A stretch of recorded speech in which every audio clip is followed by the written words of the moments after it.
साथियों, आज हालत ये है कि दीदी की सुबह और शाम मोदी को गाली दिए बिना ना शुरू होती है और ना ही खत्म होती है।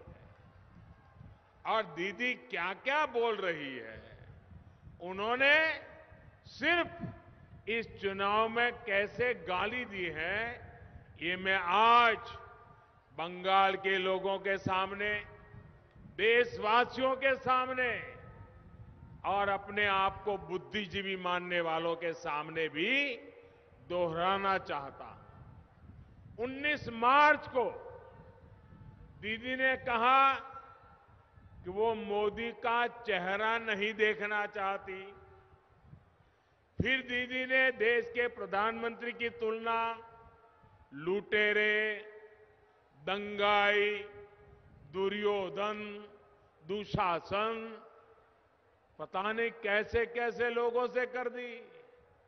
20 मार्च को दीदी ने मुझे श्रमिकों का हत्यारा बताया, दंगा करने वाला बताया। 24 मार्च को दीदी ने कहा देश का प्रधानमंत्री झूठा है, देश का प्रधानमंत्री सिंडिकेट से जुड़ा है।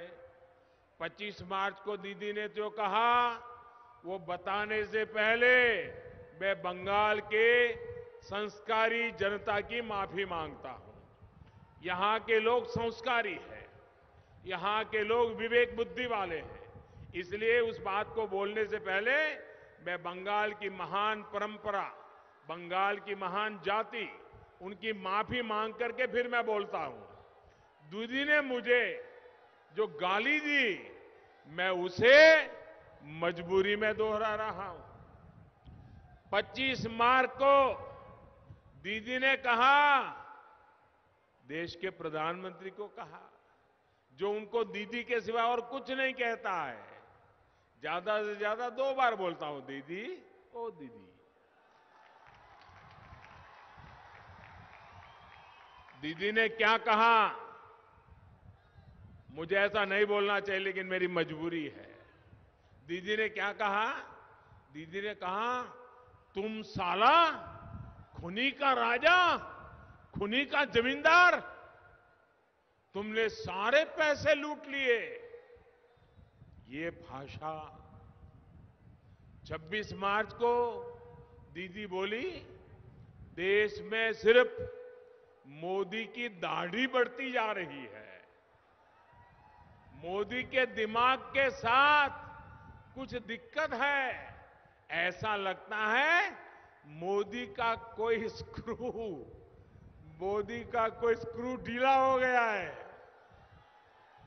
देखिए बंगाल में 10 साल जो मुख्यमंत्री रही वो क्या बोल रही है। 4 अप्रैल को दीदी इस बात पर भड़क गई कि बंगाल में बीजेपी की सरकार बनेगी। उन्होंने कहा कि क्या मैं भगवान हूं, सुपर ह्यूमन हूं। 12 अप्रैल को दीदी ने कहा जहां मैं जाता हूं वहां दंगे होने लगते हैं।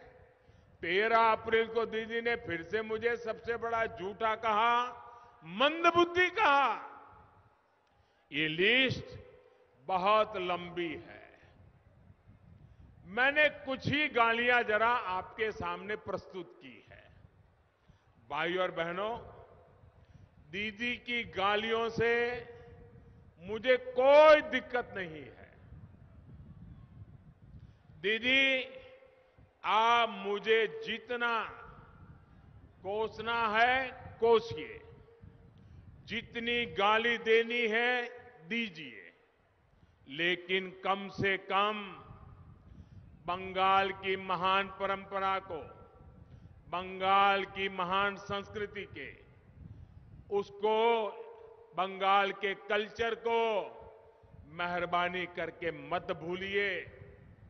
देश की जनता बंगाल की समृद्ध विरासत, यहां के लोगों की वाणी, वर्तन उस पर गर्व करती है। बंगाल के लोगों ने पूरी दुनिया में भारत का गौरव बढ़ाया है। इसलिए दीदी की इन गालियों ने मोदी का अपमान किया हो ऐसा नहीं है। दीदी ने इन गालियों से बंगाल के कल्चर, यहां की मिठास भरी भाषा, यहां की महान परंपरा को भी शर्मसार कर दिया है।